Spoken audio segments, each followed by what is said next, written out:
It's my privilege to be here tonight. It's the first time I've put this particular topic together for a presentation. I'm very eager to get your feedback, and there's going to be some interaction, so there'll be some assignments and a couple of volunteers I'll be asking for.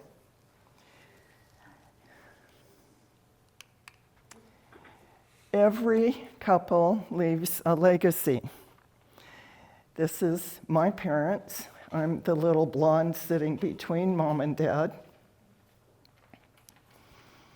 My parents left a legacy of integrity, honesty, faith, hard work, but they didn't know how to treat each other very well.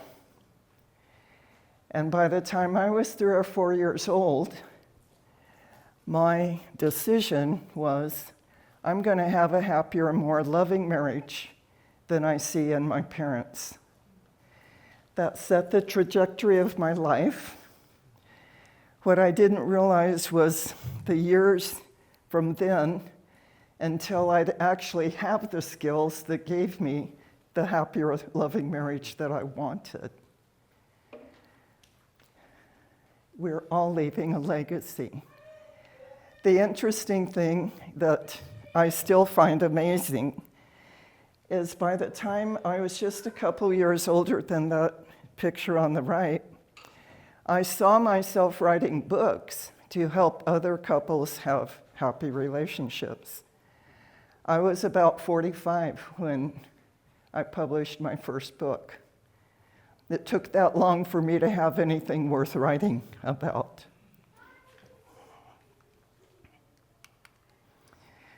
I don't know about you, but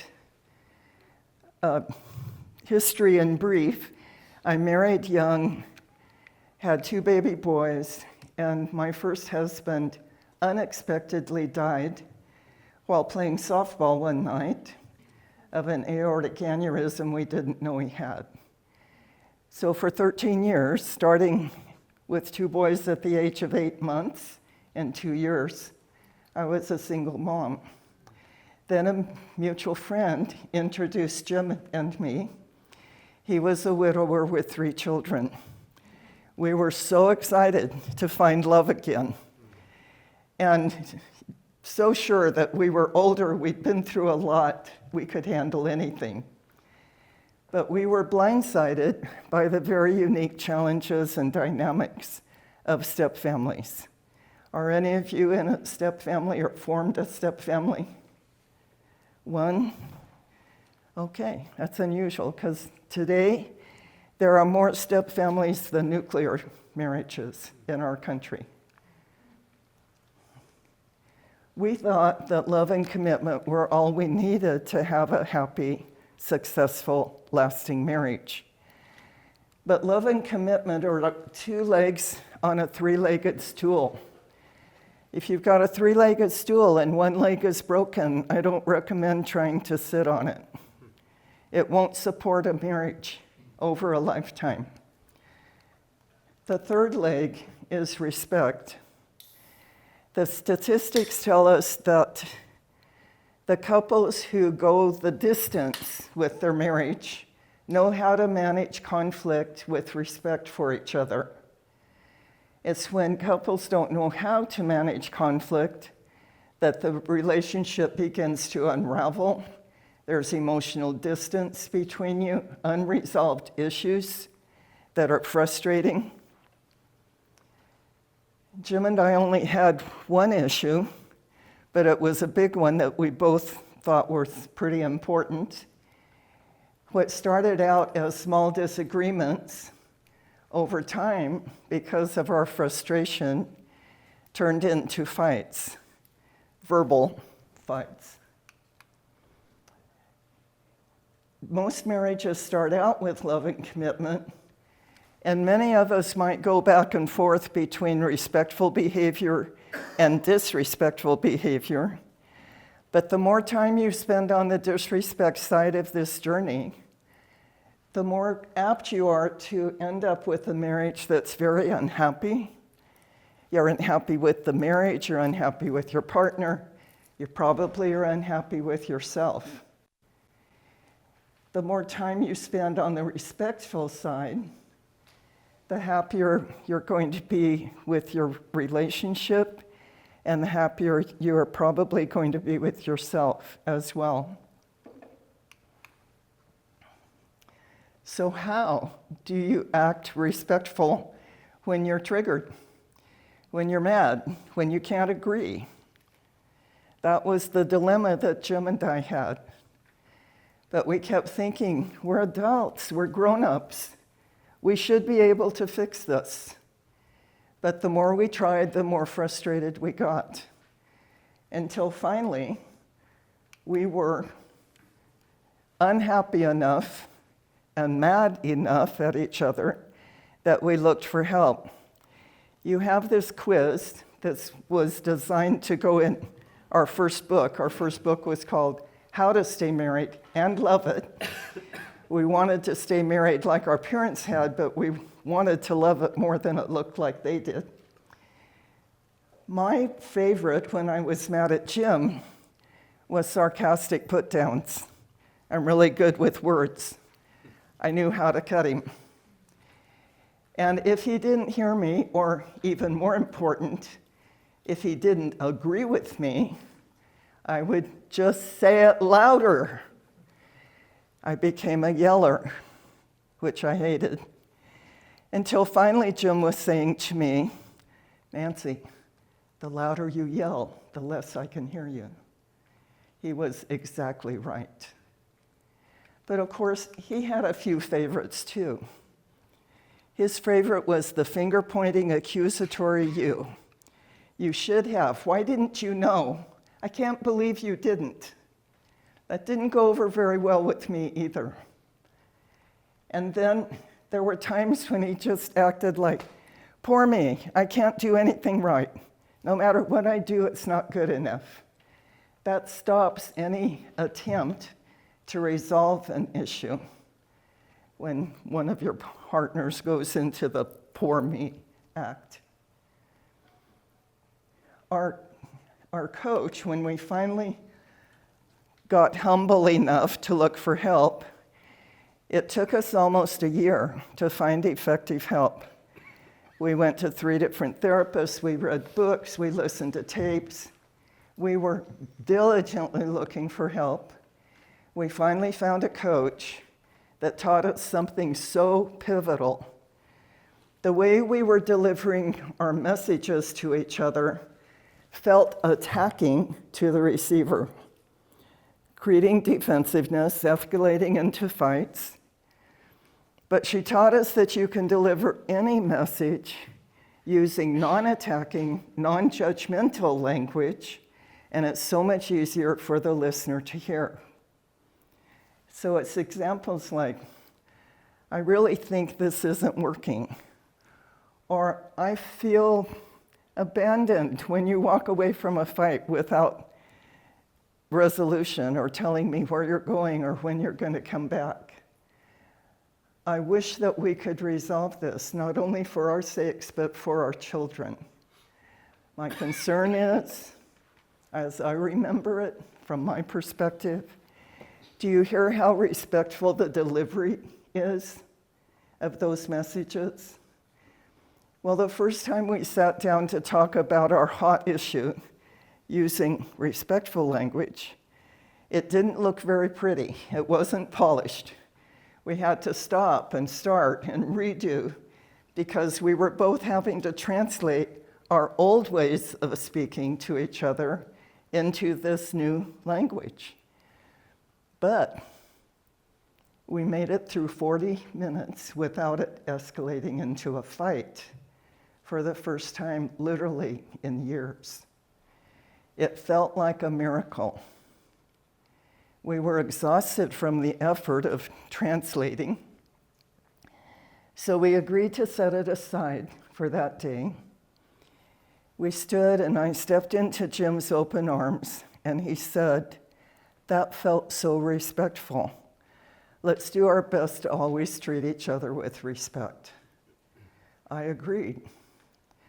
2 very important things happened that day. First of all, we never had another fight. We had to learn some better anger management skills, but we had 17 more years together without even a harsh word between us. That's huge. But the other thing that happened that day was our goal changed.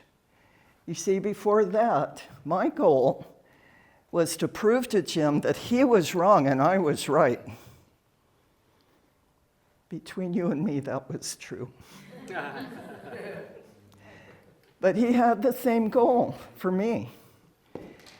The right-wrong position is the basis of all fights. Whoops.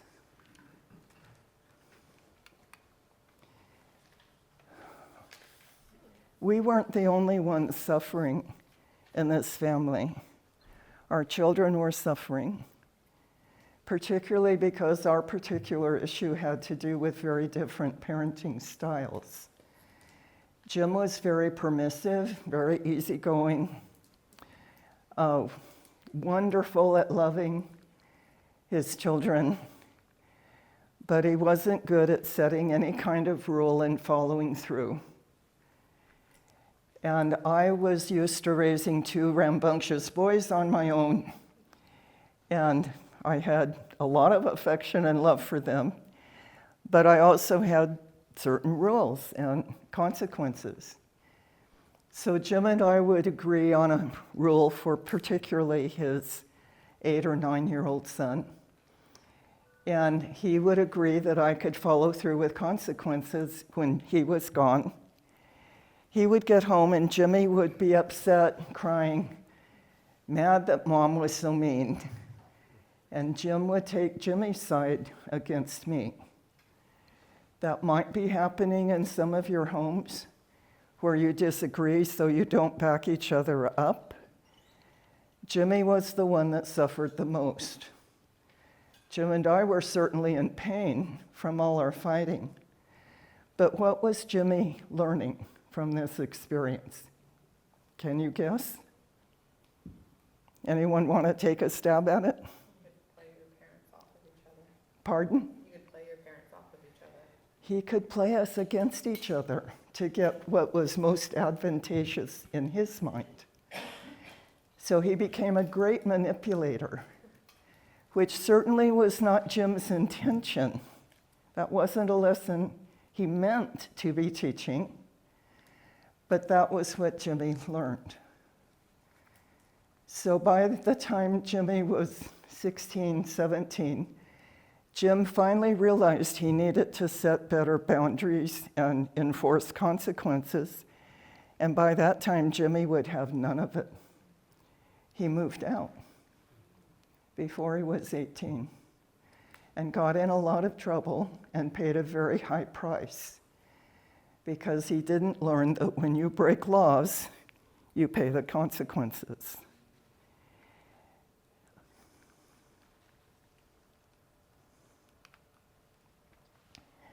So, when you get triggered by your partner, what do you do with the energy of anger? Anger is such a powerful emotion. And when I am triggered and angry, it feels so good to lash out.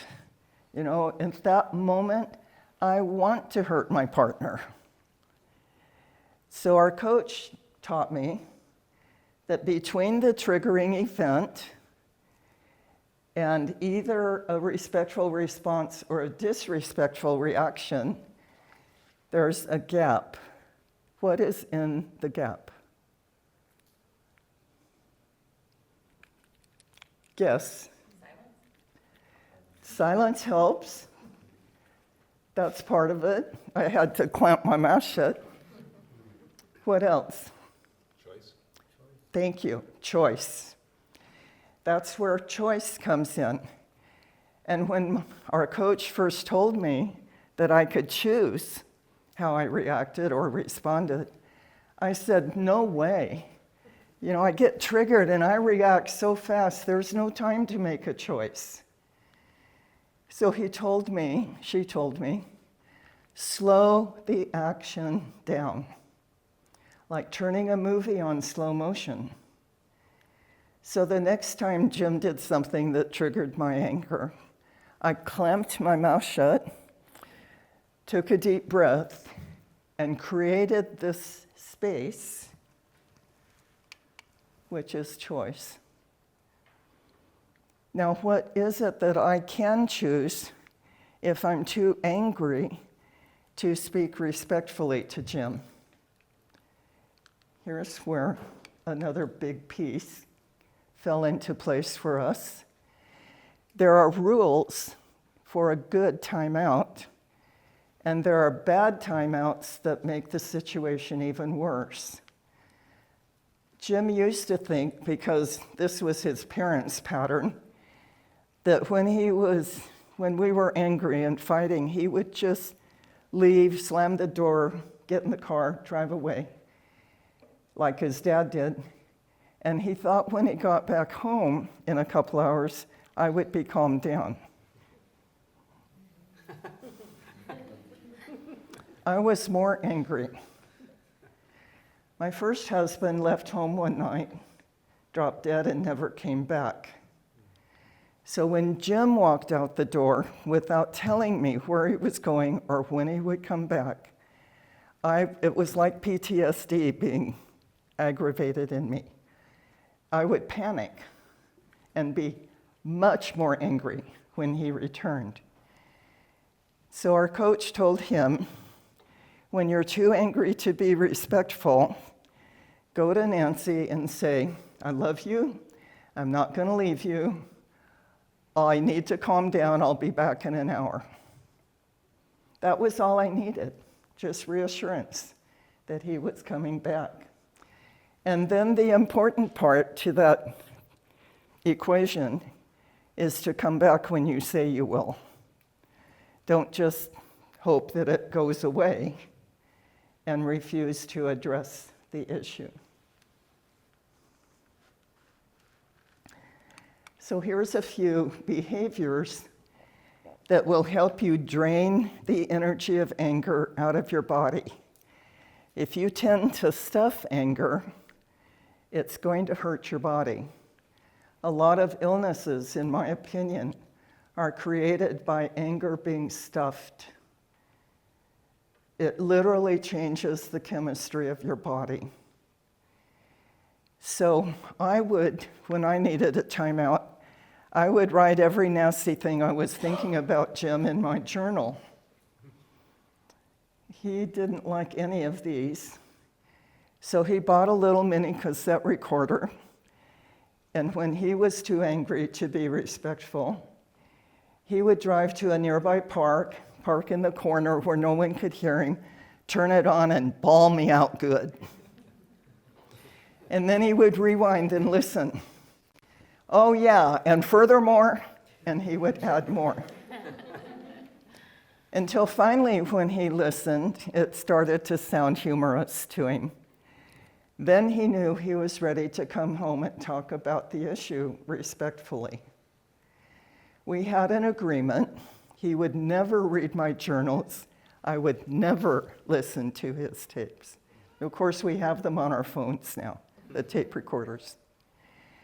It's interesting that after he died, I was getting his car ready to sell, and I found the mini cassette recorder under the driver's seat, and I just smiled and dumped it in the trash. I didn't want to hear it. I wouldn't break my agreement with him, even though he was gone. This is Ryan and Nassim. They were clients of mine last year. They had a very contentious marriage, similar to Jim and me. They were fighting a lot. She came from a very volatile Italian family that fought daily. That was part of their culture, I guess. But it was very disturbing to their 6-year-old son. He would run and hide when he heard them fighting. So that was what motivated them to look for help. They worked very hard to learn the skills that I've barely touched on tonight. A couple months later, the little boy walked in the living room and he saw them on the sofa and he said, "What's going on?" And Ryan said, "We're just having a conversation." And their son looked at them and said, "You guys are doing so good. You hardly ever fight anymore." It felt like they had won a blue ribbon for all the hard work they put in to learning better communication. How would you like to have that accolade from your child? Well, I'll tell you that all 5 of our children, at different times and in their own way, thanked us for the work we did to transform our marriage and our family. And that many of the skills that we learned have been picked up by our children and grandchildren and help them with their relationships as well. You may not know this, maybe you do. Divorces run in families. Many of the couples that come to me for coaching, I ask about the relationship of their parents. And almost all of them tell me they're either still married but miserable, or they divorced, and even grandparents have divorced. But happy marriages also run in families. Because guess what? Our parents are our first marriage mentors. We learn our first lessons about relationship from our parents. We absorb it unconsciously. When I told you I married young because I was going to have a happy marriage, but the only marriage tools I had in my toolbox were the ones I had seen modeled for me by my parents. So I ended up acting just like my mother, which I vowed I'd never do, but I didn't have any other tools in my toolbox. Until finally I got desperate enough, I told God, "I'm even willing to change." I'm sure God laughed and said, "I finally got her attention." Some do's and don'ts. Do not criticize or disagree in front of your child. Differences need to be worked out in private. You may be surprised by the first thing on the do list, and that's to have regular couple dates. Why?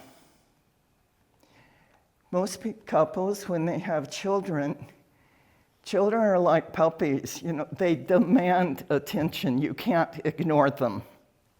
They need feeding, they need changing, they need bathing, they need cuddling.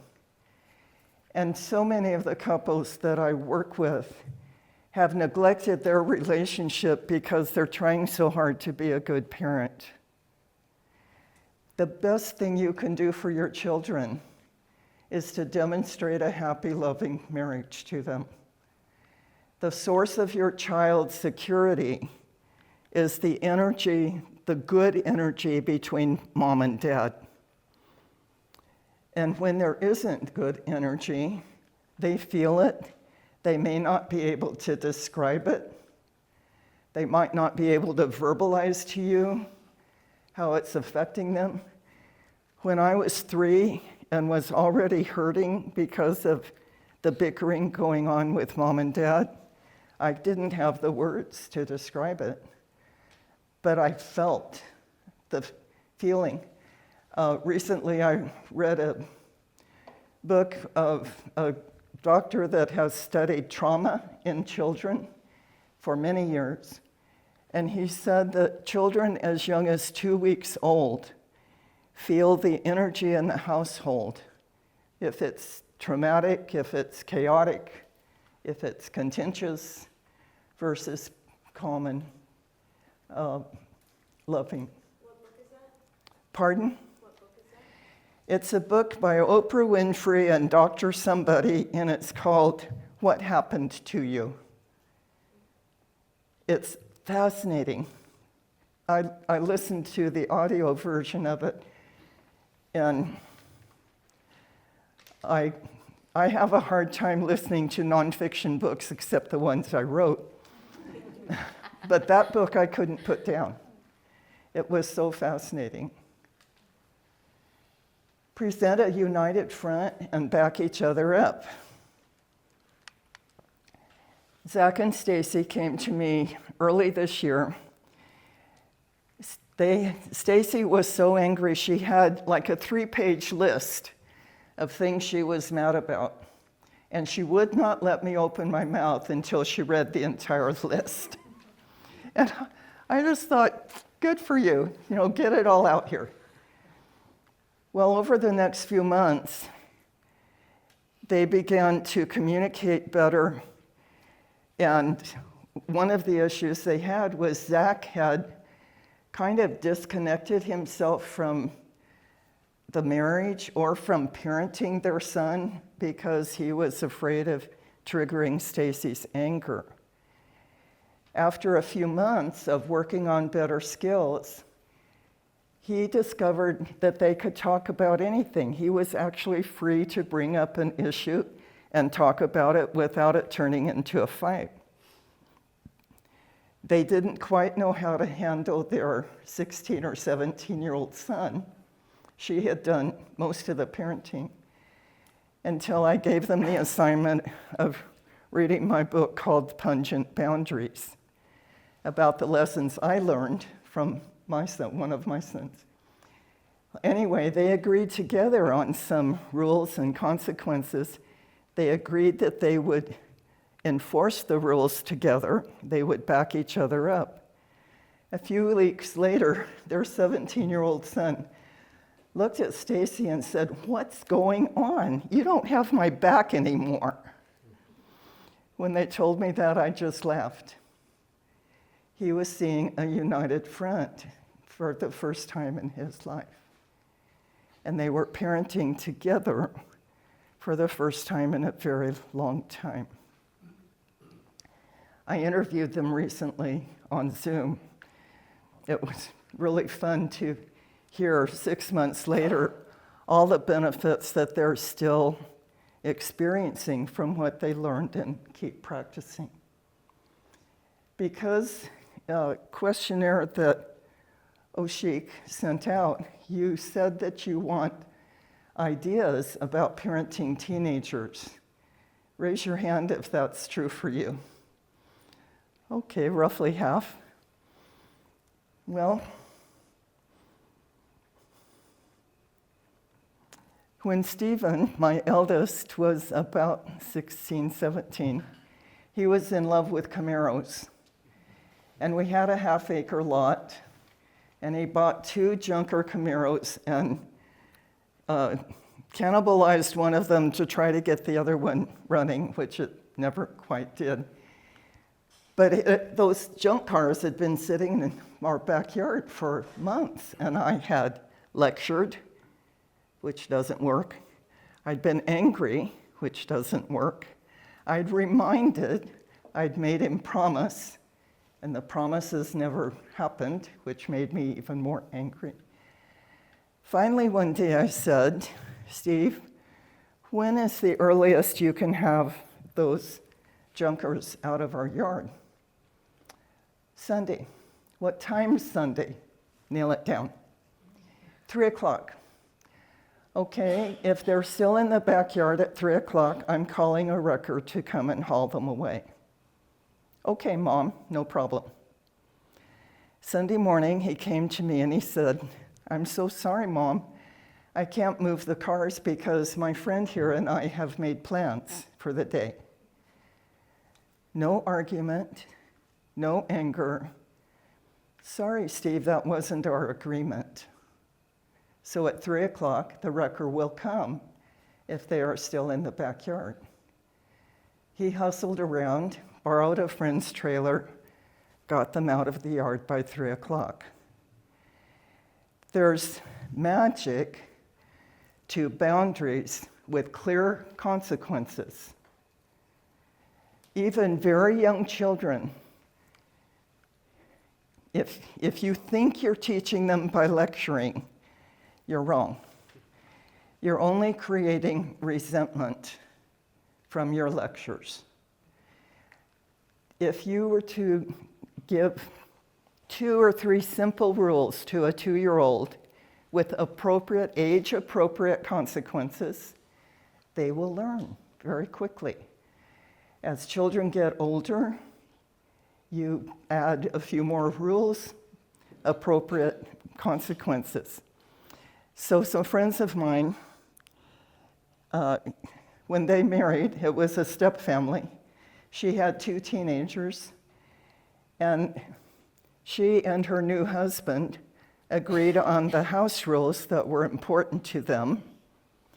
And then they went to the teenagers and said, these are the rules, they're non-negotiable. But you get to help us decide what the consequences are. So their kids helped decide the consequences. And in some cases, they chose a consequence that was far harsher than my friend would have chosen, so they kind of dialed it back. But as an example, the 16-year-old daughter had a curfew of 11 p.m. on the weekends. She went out on a date. Mom noticed 11 o'clock came and she wasn't home. So Mom sat in the living room waiting for her. She sneaked in the front door at 11:30. Mom was right at the door with her hand open because the consequence for breaking curfew was to give up her phone for 3 days. Mom didn't say a word. There was no lecture. There was no anger. The daughter just knew. She had to pull her phone out and hand it to her mother. She never broke curfew again. Boundaries and consequences that you and your partner can agree on, and you both have the ability to enforce, are what will give peace to your home. I've given the, I thought I had something here about the house rules exercise. I think it's further down.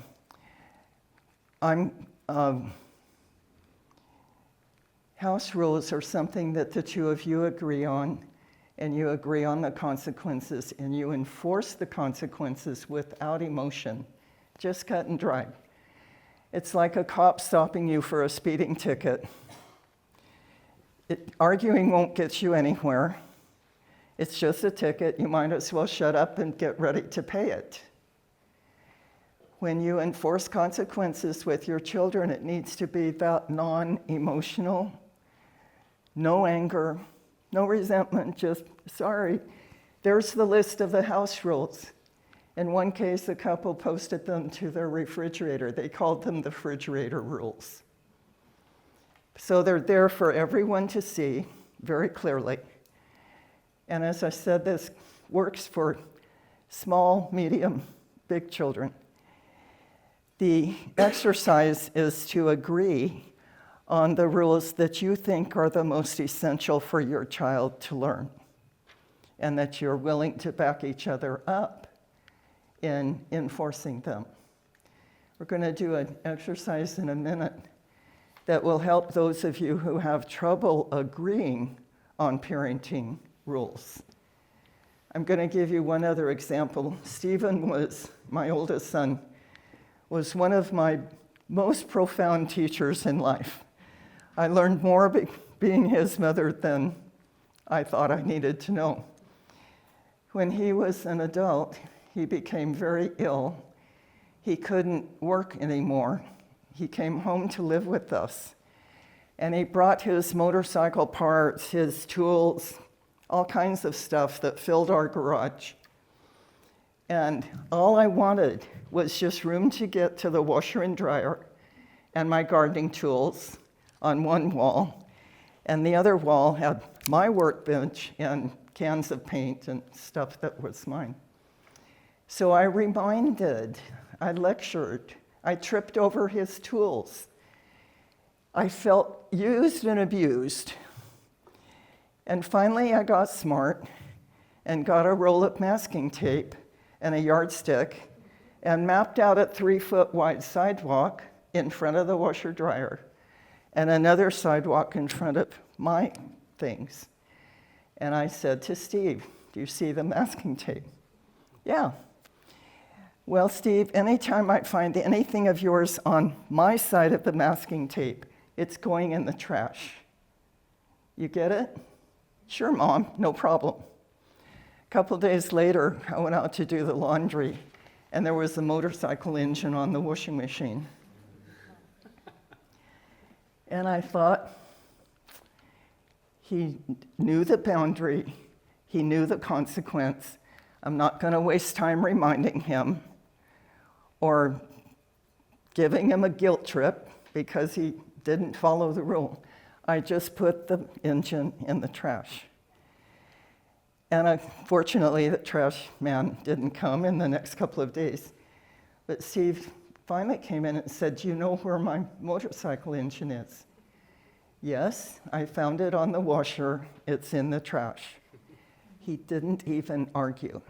No reaction, just, "Oh, yeah." He went and got it out of the trash, and there was never anything left on my side of the masking tape again. For younger children, one of my clients, check my time here to make sure I'm not taking up too much time.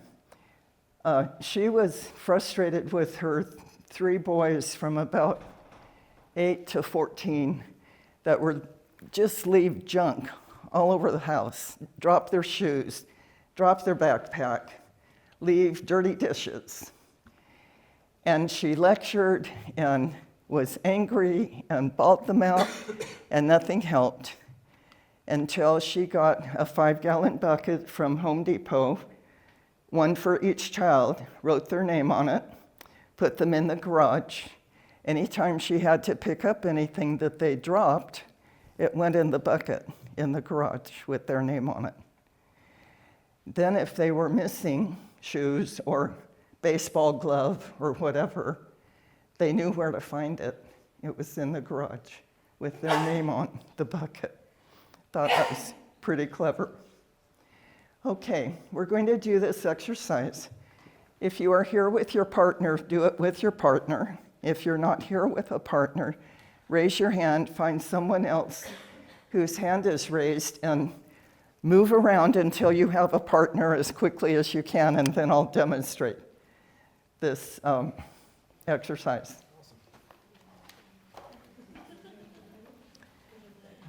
Okay, do you all have a partner?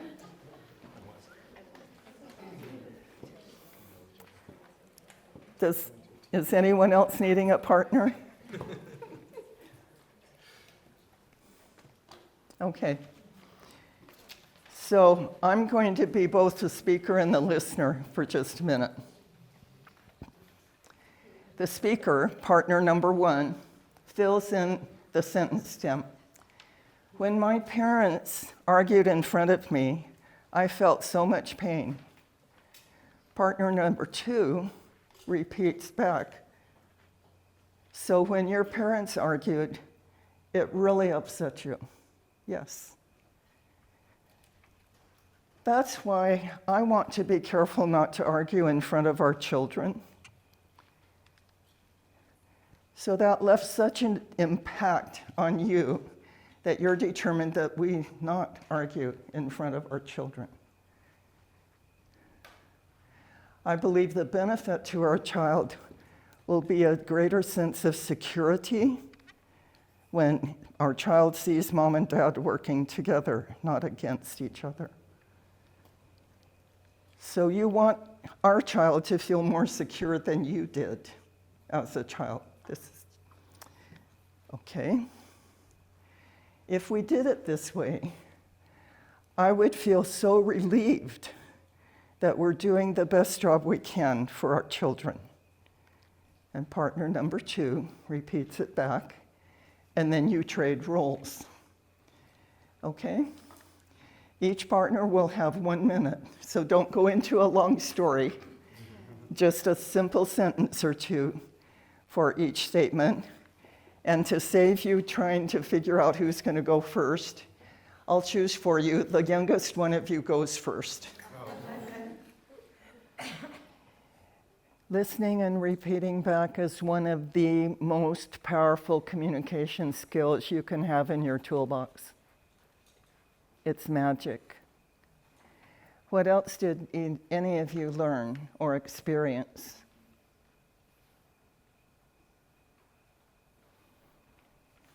Okay, nothing? Or nothing you feel free to share? Yes. I think it made me a better listener because I knew I was going to repeat it. That is nearly always true when I teach couples the skill. I call it listening for the purpose of understanding. What are many of us doing when we act like we're listening? Thinking of our response. Forming our rebuttal, remembering what needs to go on the grocery list. When you establish empathy between you, it is so much easier to work out a solution to whatever the issue might be. Anything else that any of you'd like to share? Yes? I was impressed how quickly having this structure enabled us to discover some specificity in our childhood Yes. that we hadn't even talked about before. Yes. You know, like we were hitting some details that I don't think we've even really talked about in a specific way, and we're just here as part of this. You know. It's fun, isn't it? Yeah, very cool. I doubt that there's anything that can breed joy to a child's heart more than seeing a genuine affection between mom and dad. Fun. In contrast to that, I saw my parents hug one time in my entire life. They just didn't know how. They were raised in very poor families, so survival was the goal. Being emotionally intelligent, being nurturing, that was way down on the list. Making sure we got food on the table and we were clothed was a much higher priority. I have a lot more sympathy for them now than I did as a child when I was longing to hear the words, "I love you," or to be cuddled, which never happened. So the emotional needs in my family were very low on the priority list. I had a new couple start with me a month or so ago.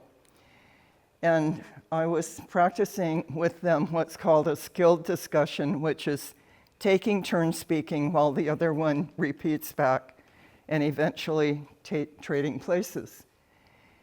She brought up the subject of family vacations and how much she wanted them to take a family vacation and how much resentment she had because he kept dragging his feet about the cost. So she shared her childhood, which was very unhappy. She never felt happiness in her home growing up, and she didn't want any of her kids leaving home without happy memories.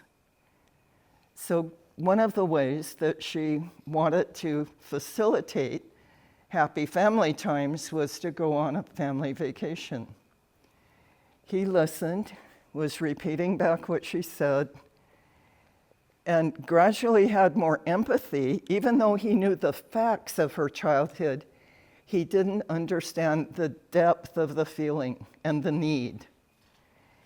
And then they switched roles, and he shared that in his early 20s, he had an unusual good job and bought his first home.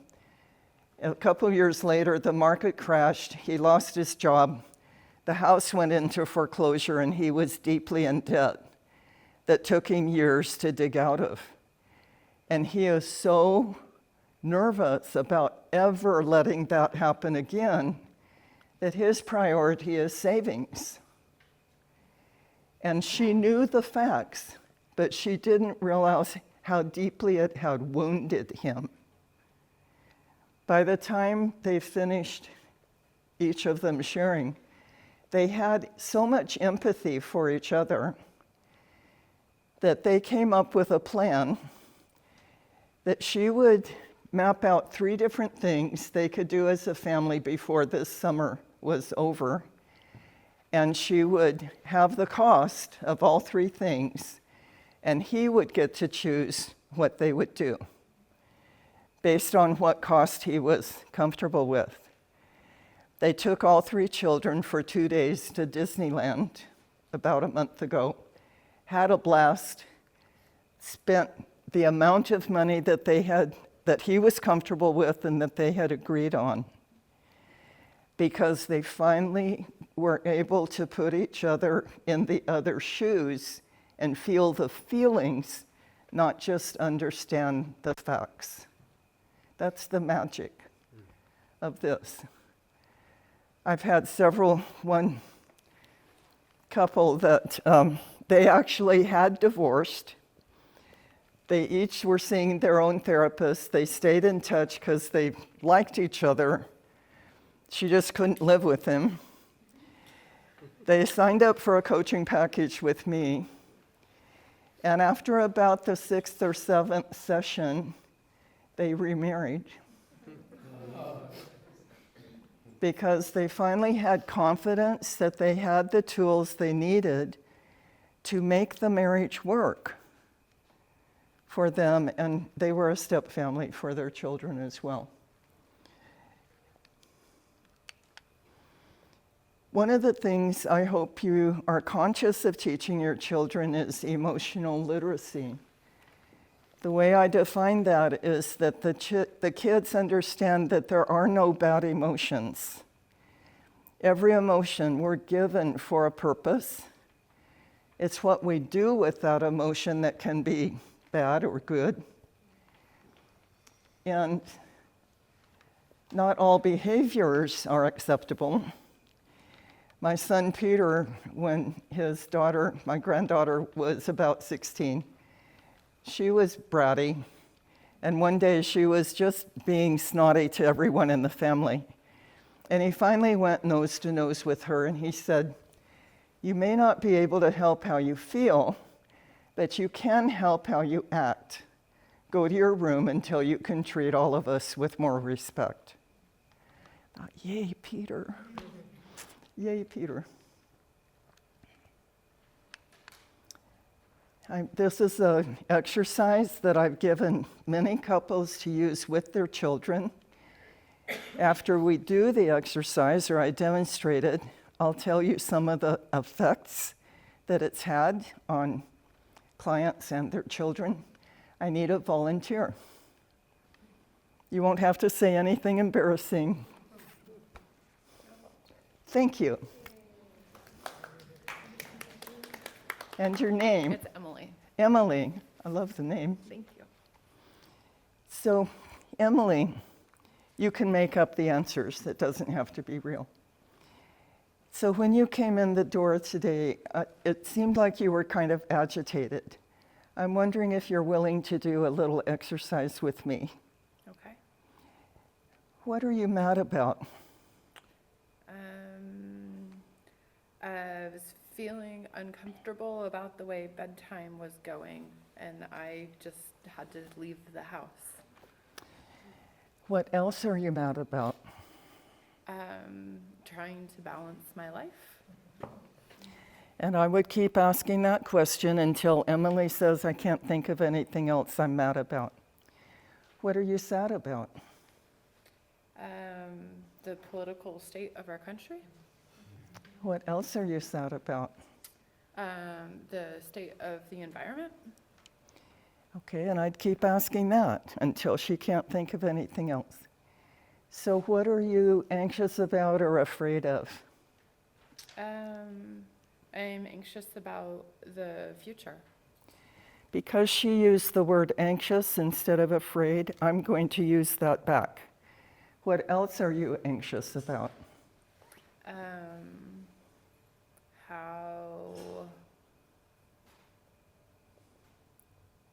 There's lots of elements. I don't know, I just like playing the game of like working and that being the most important thing, when I feel like the relationships we have are so much more important, and yet there's like not space to have them. What do you wish would change? that playing was more of a priority. What else do you wish would change? That people really focused on trying to get along. What are you glad about? That we live in such a beautiful environment where I feel like people tend to be very accepting and tolerant, and like in general I feel like people do get along. What else are you glad about? That I have friends that I can play with. Okay. We never get over the need to play, do we? Thank you so much, Emily. I didn't respond. No advice. I didn't follow up with probing questions to get, more into the issue. I just received her answers. One day, one of my couple clients came in the living room, and the man was obviously tense and upset. And I asked him if I could do this exercise with him. So I started out with, what are you mad about? What are you sad about? What are you afraid of or concerned about? What do you wish would change? And finally, what are you glad about? When he was all done, he couldn't think of anything else. I said, on a scale of 1 to 10, where was your stress level when you walked in? An 8. What is it now? 2 or a 3? In 5 minutes, I facilitated him draining the energy of anger, fear, sadness. What do you wish would change? He drained that energy out and ended up on naming things he was glad about. I have a gift for you at the end that I'll tell you more about. Well, let me tell you some couples that have used this. The first one I remember giving this exercise to was a young dad with a 4-year-old. He was divorced, and his 4-year-old had to go back and forth between mom and dad's house twice a week. She would always be upset for a couple hours, either way. So he began using the car time to do this exercise with her when he was going to drop her off at mom's house. Mom had very different atmosphere in her home than dad did, very different rules, tremendous adjustment to ask a 4-year-old to make. But by the time she got to mom's house, she was calm and ready to go in. A few days later, he'd pick her up, he'd do this exercise on the way home, and by the time they got home, all the drama was gone, and she was able to move into the family and enjoy herself for the time she had with her dad. This is another instance of a divorce, but a 12-year-old boy was splitting every week between mom and dad. They lived a couple blocks apart. And whenever he came to spend a few days with dad, he would be surly and rebellious and bratty. So dad began doing this exercise with his son whenever he walked in the door when it was the boy's time to be at his house. And in just a few minutes, the emotional state of that boy had shifted so that he was able to smoothly move into dad's environment rather than being upset because of all the changes. Does that make sense? You can use this with each other, by the way. It works great with adults, not just with children. But it's a great exercise with kids. My chiropractor's wife did this exercise with their 10-year-old daughter a few months back. And the daughter ended up revealing things she was really upset about that the mom had no idea was going on. The daughter cried during part of it. And when the exercise was over, the daughter said to Mom, "Can we do this more often?" You know, children are eager to learn how to regulate their emotions. They do it by seeing you, how you do it, but also an exercise like taking out the trash is so simple. You can use, if you journal, you can use it as an outline for journaling for yourself. It's particularly effective when someone is already upset because they're ready to unload the anger or the sadness. You're talking about appropriate consequences for small children. 30-second timeout. Sure, 30 seconds is a long time to a 2-year-old. If they threw a toy at their sibling, take the toy away for a day. If they're screaming, throwing a tantrum. When my boys would throw a tantrum, I found the most effective thing was to ignore it. A friend of mine recently told me about her 8-year-old son who wanted a particular expensive Lego set, and they were in the toy store. And he threw a tantrum, on the floor, screaming, tantrum. They picked him up, took him out to the car, waited till he calmed down, and said, "You will never get what you want with a tantrum." Now, another client of mine, and he went to work and earned the money in 30 days to buy that Lego set. Another friend of mine had I think she was 2 or 3 years old, and she wanted a piece of candy or something. She wanted something, and it was not a good time to give it to her, so this 2-year-old was throwing a tantrum, crying and screaming, and this woman picked her up and said, "You're really mad, aren't you?" "Yes," kept crying. "You're mad because I won't give you what you want, right?" "Yeah, you won't give me," whatever it was. Do you hear the empathy? She was repeating back her emotions, and "You're mad at Mom." "Yes, I'm mad at Mom." "Well, I'm sorry that I can't always give you what you want, but I really love you." And the 2-year-old buried her neck, her face in her mom's neck, and the tantrum was over. I believe that one of the deepest needs we as human beings have is the need to be heard, to be understood, not to be agreed with, not to get what we want always, but just to be heard, which is what repeating back does even for a 2-year-old having a tantrum. Did I answer your question? Okay. Very good.